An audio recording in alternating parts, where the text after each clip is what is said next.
It is a period of civil war. Rebel spaceships striking from a hidden base have won their first victory against the evil Galactic Empire. Ah mon dieu, Dark Pixel, on l'a retrouvé, c'est lui, c'est Dark Pixel. Bonjour à tous, c'est Hooper, et donc vous l'avez compris, on se retrouve avec un jeu Star Wars. Si vous n'avez pas encore compris qu'on était sur un jeu basé sur Star Wars à ce stade de la vidéo, c'est qu'il y a un petit problème, je ne peux plus rien faire pour vous. Donc avec Star Wars Rebel Assault, c'est pas le jeu Star Wars le plus connu, c'est certain, et pourtant, il devrait l'être puisque c'est le premier jeu basé sur la célèbre licence de la trilogie Star Wars, la première trilogie bien évidemment, en 1993, il ne s'agissait pas du tout pour l'instant de la deuxième trilogie. Donc le premier jeu Star Wars à avoir vu le jour sur support CD. Donc un peu le premier jeu Star Wars New Generation, avec des musiques qualité CD fidèles à 100% au film, avec des bruitages fidèles, et on n'était plus dans un jeu en 2D mais dans un jeu en 3D. Enfin 3D c'est un bien grand mot pour ce premier Rebel Assault. Mais ça on y reviendra un peu plus tard. On va commencer de suite, on va pas commencer du début. Alors c'est vrai que les temps de chargement sont assez longs, là quand j'ai appuyé vous allez voir le temps que ça va mettre. Non je veux pas aller ici, je fais un restart, new game, merci. Tout est assez lent dans ce jeu. Là par exemple, voilà, là j'appuie sur Start. Et pourtant on est obligé d'attendre que le logo de LucasArts, qui sont d'ailleurs les développeurs du jeu, veuille bien s'afficher complètement pour que monsieur, voilà, veuille bien nous mettre sur le menu. Et une fois qu'on est sur le menu, c'est également le parcours du combattant pour réussir à faire ce qu'on veut. Si on appuie sur le mauvais bouton, on repart du début. Ah c'est quelque chose. Donc le jeu, c'est... vous allez voir ce que c'est. Il y a une quinzaine de missions, attendez, parce que là... Ah mais non, mais c'est bon, Derlin, il y est déjà, voilà, je l'avais déjà mis. Hop, il n'y a pas de sauvegarde dans le jeu, mais un système de password, de mot de passe. Il y a 15 missions dans le jeu, à chaque fois qu'on finit une mission, qu'on réussit une mission, on nous file un mot de passe. Tout simplement. Ça, je crois que c'est la 3e ou 4e mission dans le jeu. C'est l'une des meilleures missions du jeu, c'est pour ça que je vous la montre. La plupart des missions sont franchement inintéressantes et beaucoup sont simplement injouables sur cette version méga CD, carrément. Franchement, je pèse mes mots, c'est pas des conneries ce que je vous dis. Mais ça, je vous montrerai plus tard. Là, je vous montre d'abord cette première mission qui est correcte, histoire pour pas que vous vous enfuyiez, quoi, parce que sinon vous allez couper la vidéo direct. Si je vous montre un niveau classique, comme je préfère vous montrer une mission pas trop mal. On va passer la cinématique. Franchement, ça fait mal aux yeux. Là, j'en peux plus. C'est Pixel Land, là, c'est une bouillie de pixels ce jeu. Oui, j'ai appuyé, même quand on appuie, il faut 10 secondes pour... Ah voilà, ça y est. Donc là, on est sur Hoth, la fameuse scène, la bataille de Hoth. Vous vous rappelez tous, au début de l'Empire contre-attaque, c'est une scène qui a été vue dans les jeux vidéo une dizaine de fois. Elle y est énormément, ça a commencé sur l'Atari 2600, je vous l'avais déjà montré, avec le premier jeu vidéo Star Wars. Et donc là on continue donc sur ce Star Wars Rebel Assault, mais ça a été porté sur plein de... Oh là attendez, alors là ça m'indique qu'il faut que j'aille à droite ou à gauche. On va aller à droite histoire de ne pas se faire toucher. Et je vais vous expliquer un peu le principe du jeu. La plupart des missions du jeu se passent en full motion vidéo. Je pars toujours comme ça, je suis une veille américaine de la full motion vidéo. Et donc c'est un film, vous le voyez, on ne peut pas diriger véritablement le vaisseau. Le vaisseau se dirige tout seul, tout est précalculé, un peu comme sur un rail quoi. Et donc tout ce qu'on peut faire c'est diriger le curseur que vous voyez à l'écran, la petite croix rouge, et on peut tirer, et c'est tout. On ne peut rien faire d'autre, tous les autres boutons ne servent absolument à rien du tout. Tout ce que je peux faire c'est bouger le curseur et balancer des tirs de blasters comme ça. On peut pas faire grand chose malheureusement, et dans la plupart des niveaux ça sera comme ça, même si ça sera pas toujours comme ça un shoot classique. Parfois on pourra carrément diriger un vaisseau. Alors là vous verrez que la maniabilité c'est carrément horrible. De mémoire de joueurs, je n'ai jamais vu une maniabilité aussi horrible que les passages en vaisseau pur dans cette version méga CD. Peut-être que sur PC c'était mieux, mais alors je vous garantis que sur cette version méga CD c'est tout simplement horrible. Voilà, injouable, horrible, enfin tout ce que vous voulez, et c'est pas des conneries, je suis sérieux en disant ça. Alors vous voyez en bas à gauche, c'est ma barre de vie, là où il y a marqué damage. Donc vous voyez que plus on se fait toucher, forcément plus la barre augmente, mais heureusement pour nous, elle se réduit ensuite au fil du temps. Vous voyez que là ça se réduit au fur et à mesure. Donc là le but c'est de toucher toutes les plaques de blindage. Ouh là là, il faut que je me baisse là, voilà c'est bon. Il faut que je touche toutes les plaques de blindage du Walker, du AT. Je sais pas vraiment comment ça va rendre dans la vidéo parce que c'est vraiment assez spécial comme truc. En gros, moi je vous dis ce que je vois sur mon écran, donc sur la TV cathodique, c'est des espèces, c'est super mal fait quand même. Hein. On le voit, c'est des trucs, des zones beiges, avec des petits pointillés, quoi. On se croirait dans un truc de développement du jeu, c'est assez bizarre. Et donc vous voyez la vie du walker, vous le voyez sur mon tableau de bord là, sur l'interface, là j'en suis à la moitié de sa vie. Et donc en fait la phase de vidéo, c'est-à-dire le film interactif va passer en boucle comme ça. Inexorablement jusqu'à ce que le walker meure ou jusqu'à ce que moi je meure. Voilà. Donc tout est complètement précalculé, quoi. Voilà. Donc là j'arrive par le haut. C'était le hasard. J'aurais pu arriver par le bas ou par sur les côtés. Et donc je dois shooter toutes les zones. Ouais, sur les pattes là il y a les petites zones en surbrillance avec des petits pointillés. C'est vraiment super mal fait quand même. Faut savoir que sur PC et sur 3DO, parce que le jeu est également sorti sur PC et 3DO, c'était bien mieux rendu. Là forcément on est sur Mega CD avec la palette. Oh, et là je me suis fait avoir. J'ai pas été en haut, j'ai pas été vers le haut assez rapidement, donc j'ai touché le haut du AT. Je me suis pris un petit peu de dégâts, mais ça devrait aller. Je me demande si on va pas passer là parce que c'est vraiment une phase longue en fait. Non, on va continuer parce qu'il est presque mort. Si je réussis à bien viser, je pense que là je pourrais pas l'avoir, mais peut-être qu'à au prochain passage je pourrais me le faire. Allez, hop, la zone beige ici, il y en a là, ici. Il lui reste encore pas mal de vie là, environ 20% de vie. Je vais essayer de me le tâter. Ouais, qu'est-ce que je vous disais? Oui, les versions PC et 3DO sont bien mieux rendues. Le gros problème du Mega CD, c'est comme souvent dans ce genre de jeu, c'est qu'il ne peut afficher que 64 couleurs simultanément, et ça handicape grandement le jeu. Sur PC et 3DO, le jeu était quand même bien plus joli, profitant de la palette graphique, que je pense qu'on pouvait aller jusqu'à 256 couleurs simultanément sur PC par exemple, tandis que là sur Mega CD 64 couleurs. Évidemment, quand vous avez des phases de jeu comme ça qui ont été faites à l'origine en millions de couleurs, et là vous devez faire avec. Ah ben ça y est, je crois que le walker est mort, là logiquement on devrait avoir une petite séquence. Ouais, voilà, on va passer au truc direct. On est déjà rendu à 7 minutes 30 alors que je vais vous montrer 5 ou 6 missions. Ça va être dur, je crois que la prochaine mission c'est une phase à pied. Alors, il y aura plusieurs phases de jeu, il y a les phases comme ça de shoot pur et dur. Il y a des phases à pied, alors qui sont ridicules au possible. Je pense que la prochaine phase ça va être justement une phase à pied. Il y aura des phases où on contrôlera des vaisseaux, je vous l'ai dit, mais qui sont injouables. Mais vraiment injouables. C'est hallucinant, le gameplay est totalement moisi dans ce jeu, mais vraiment moisi. Je crois qu'en gros c'est tout. On aura la tranchée d'étoiles. J'espère vous montrer à la fin de la vidéo la fameuse scène de la tranchée de l'étoile noire, là où on doit balancer un canon dans le puits d'aération, il me semble que c'est. Et en gros voilà, si on a des phases d'entraînement, on aura des phases de shoot dans l'espace, on va shooter des TIE Fighters, des petites choses comme ça. Le jeu est quand même vachement court, 15 missions, la plupart des missions se finissent en quelques minutes. Une fois qu'on connaît le jeu, on finit le jeu en 1 heure. On n'y revient pas parce que franchement ça fait vraiment mal aux yeux. Peut-être que sur la vidéo ça va pas forcément se voir parce que la vidéo sera d'une taille évidemment moindre que sur la télé. Mais quand on y joue, vraiment sur le méga CD, sur une télévision cathodique et tout, mais c'est vraiment horrible, ça fait très très mal aux yeux. Autant Rebel Assault 2, le deuxième opus qui est sorti en 96 ou 97, est un jeu qui est beau et qui restera beau. Autant ce jeu-là, le premier Rebel Assault, est vraiment un jeu... Bon, on va passer la cinématique. Voilà. Donc là, voilà, c'est une phase qu'il y a aussi dans le Rebel Assault 2, ça. Bien sûr, qui est infiniment plus belle dans Rebel Assault 2. C'est logique en même temps, vu qu'il est sorti plus tard. Et donc là, tout simplement, il y a des Stormtroopers qui arrivent par la droite ou la gauche. Et tout ce qu'on peut faire, c'est les shooter. Voilà, il faut juste diriger le curseur à droite et à gauche, comme ça. Voilà, on va le shooter par là. L'autre, on va le shooter quand il va arriver. Ah, et en appuyant sur le bouton B, on peut se bouger comme ça, latéralement, mais ça ne sert absolument à rien du tout. Je dirais même que c'est pire, parce que quand on bouge comme ça, on se fait toucher. Voilà, la meilleure technique, c'est vraiment de rester au milieu et d'aller à droite et gauche comme ça, de faire un balayage comme ça. Voilà, on passe au deuxième niveau. C'est-à-dire qu'il n'y a pas de checkpoint dans le jeu, on se fait toucher. Alors là, il faut aller à droite. On a deux chemins, c'est débile, parce que si on va à gauche, on se fait tuer direct. Donc il faut connaître le jeu par cœur en plus. En fait, si on va à gauche, c'est un piège et on va mourir. Donc il faut obligatoirement aller à droite. Voilà, il faut connaître le jeu par cœur.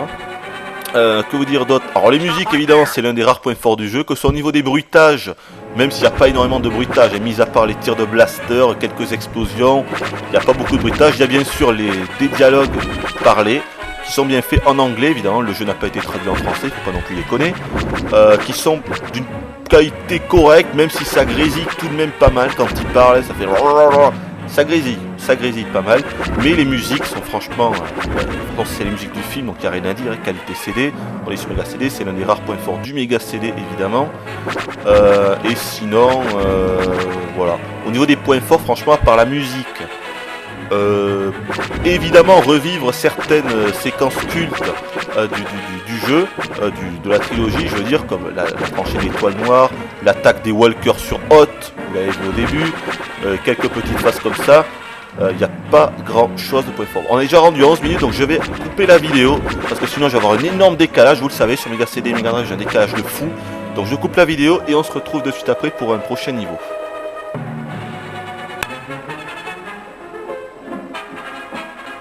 Voilà, donc là on se retrouve dans l'une des premières missions du jeu, donc l'un de ces fameux niveaux dont je vous parlais au début de la vidéo, qui se déroule donc où on doit diriger carrément un vaisseau à la 3e personne.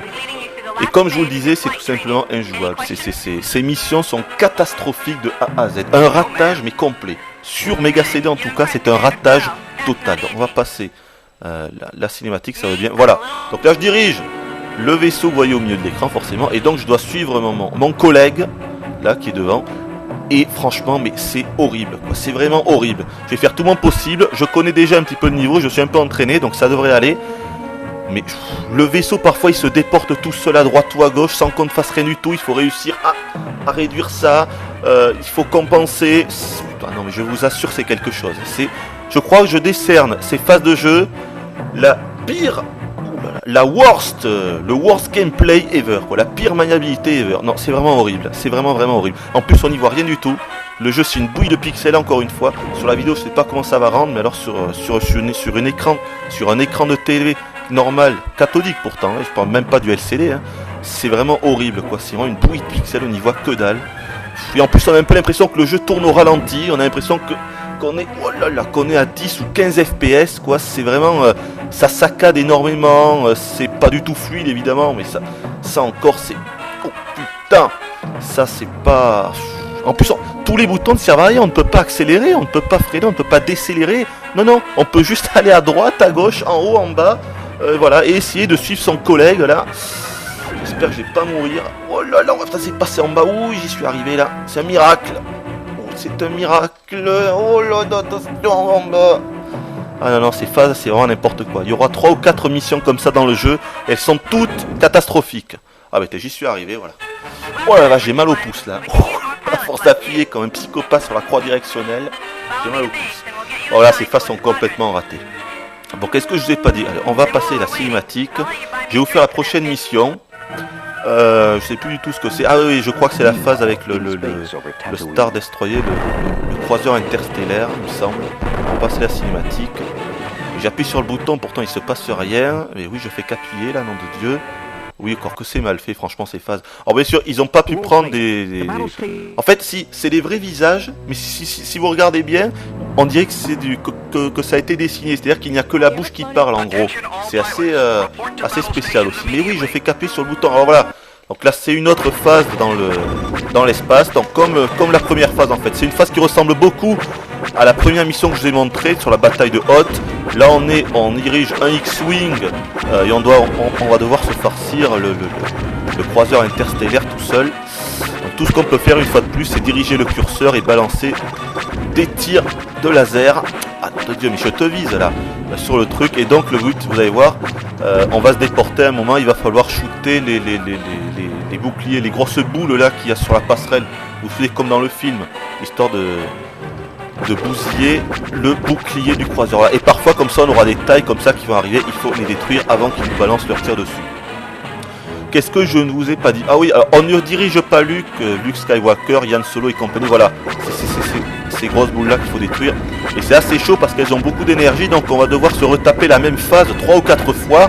Donc encore une fois, le film tourne en boucle, et donc il va falloir se retaper ça 3 ou 4 fois pour réussir à les détruire. Putain, ils auraient pu leur donner un peu moins de points de vie à ces boucliers d'énergie, parce que franchement c'est un petit peu chiant à force. Ouh là là, attention à cette taille là. Voilà, en gros, je vous ai à peu près tout dit. Oui, voilà, on ne dirigera pas Luke Skywalker, Han Solo et compagnie, et toute sa bande. On dirige Rookie One, il s'appelle. Et donc, dans des phases, bien sûr, qui ressemblent complètement comme la bataille de Hoth, la tranchée. En gros, on va revivre les scènes cultes de la trilogie, mais pas en incarnant Luke Skywalker, on va incarner d'autres personnages. En l'occurrence, Ronky One s'appelle. Ah, donc là, il faut détruire les tourelles de défense du Star Destroyer pour pas qu'il nique, mais il prenne bien niqué. De toute façon, on va s'arrêter là. On va pas, je vais pas m'éterniser sur ce niveau. Et là, on est passé par le bas du Star Destroyer. Alors, je vais m'arrêter là. On va pas s'éterniser. Ah oui, attendez, je vous ai pas montré l'interface. Donc à gauche, je vous l'ai dit, c'est nos points de vie. Au milieu pilote, c'est nos essais, donc on a 3 vies à chaque fois, il n'y a pas de continu, quand on perd les 3 vies, on perd tout et c'est fini, et notre score. Donc je vais partir de là. Je vais juste vous montrer un petit peu la tranchée de l'étoile noire, c'est quand même, s'il y a un moment culte de la trilogie, c'est bien la fameuse tranchée de l'étoile noire. Donc je vais vous montrer ça. Oui, on sait, le logo de LucasArts, on est au courant, nom de Dieu. Ce qui est dommage, c'est qu'ils n'ont pas réussi à faire des graphismes aussi bons que des jeux comme par exemple Night Trap, ou Road Adventure, j'ai déjà fait une vidéo, ou Tomcat Alley, je vous ferai une vidéo de ce jeu-là, qui ont des graphismes corrects pour du Mega CD. Ils ont réussi à pallier le problème des 64 couleurs, mais là sur ce premier Rebel Assault, c'est vraiment horrible, quoi. C'est des bouillies de pixels. Alors attendez, qu'est-ce que c'est là, le mot de passe pour le dernier niveau? C'est le 15e niveau, P-A-K-K-A. Alors, où est le P? A. Ouais, le gros problème, c'est vraiment la réalisation qui, sur cette version Mega CD, est véritablement horrible. De toute façon, on va s'arrêter là. Je vous ai à peu près tout dit. Donc, pour conclure, moi je vous conseille pas ce jeu. Même en tant que fan de Star Wars, ce n'est pas possible. Le jeu est moche, le jeu est injouable, le jeu est super court. Une fois qu'on connaît le jeu, qu'on a compris le principe du jeu, en 1 heure on en a fait le tour. C'est pas possible, c'est pas possible. Autant Rebel Assault 2 est un jeu qui est quand même assez beau, autant ce premier Rebel Assault est franchement moche, c'est pas possible. Voilà, on va passer cette cinématique. Je vais me taire, voilà, je vais me la fermer. Je vous laisse écouter la musique qui est un des rares bons points du jeu. Et moi je vous dis à la prochaine.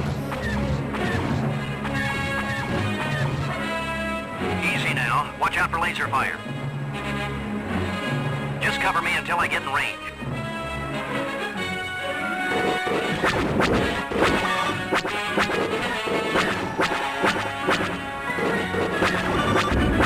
Move into position. I'm right with you.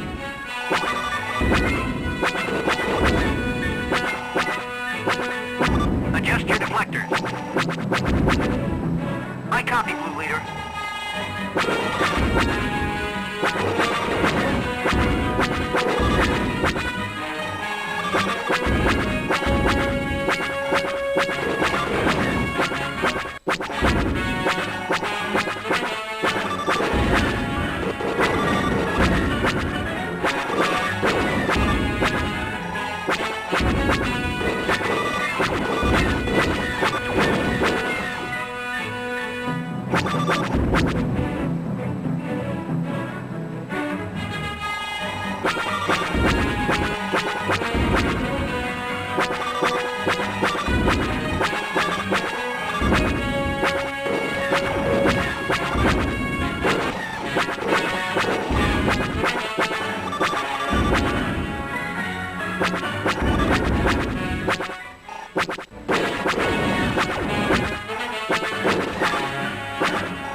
Blue 2. Sorry. May the Force be with you.